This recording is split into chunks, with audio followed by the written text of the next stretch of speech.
30 April اور 17 رمضان المبارک کی تاریخ میں نے اعلان تو کیا، اور یہ بار بار اس کو ہلکے میں لے کر مذاق اڑاتے ہیں۔ آج بھی یہ کہتا ہے قرآن کو گنڈوں کی کتاب، قرآن کہتا ہے وائرس ہے، قرآن کو کہتا ہے گندی کتاب۔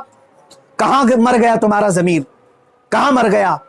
مسلمانوں، میں اب آپ سے کہتا ہوں، اس تاریخ کو میرے 3 ہی اعلان ہوں گے، مجھے پہنچنے دیا جائے، مجھے پہنچنے دیا جائے۔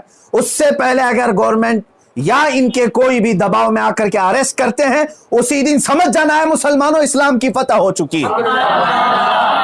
سمجھ جانا، میں اگر اندر ہوتا ہوں تو لاکھوں مسلمانوں کے اندر کا ایمان باہر آ جائے گا انشاءاللہ العزیز۔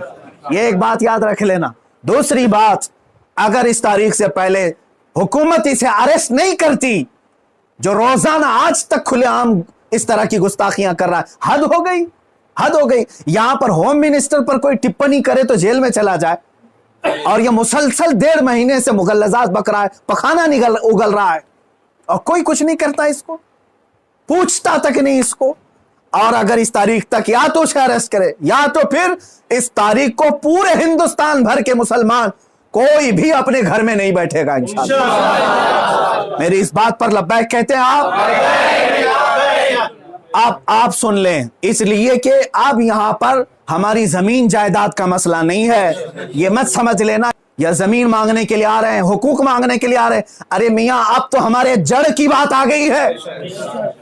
اور مسلمانوں یاد رکھ لو، اگر تمہارا یہاں پر رسول پاک کی عزت سلامت نہیں ہے تو پھر تمہارا جینا بھی کسی کام کا نہیں ہے۔ اب یہ چاہتے ہیں نا ہم باہر نکلیں گے تو وائلنس ہو جائے گا، فلاں ہو جائے گا، ہم یہ نہیں چاہتے فساد ہو جائے، اسی لیے تو بار بار گہار لگا رہے ہیں حکومت کو، بار بار کہہ رہے ہیں فساد کی جڑ کو اندر کرو، اسے بھونکنے سے روکو، نہیں سن رہی ہے۔ اور اس سے بھی آپ سمجھ جانا ہے مسلمانوں، حکومت کی منشا یہی ہے کہ اب یہ پورے ہندوستان میں فساد کرانا چاہتے ہیں، پورے ہندوستان کو جلانا چاہتے ہیں، ورنہ ایسے پاکھنڈیوں کو کھلے عام نہیں چھوڑتے، یہ پوری کی پوری پلاننگ کے ساتھ کر رہے ہیں۔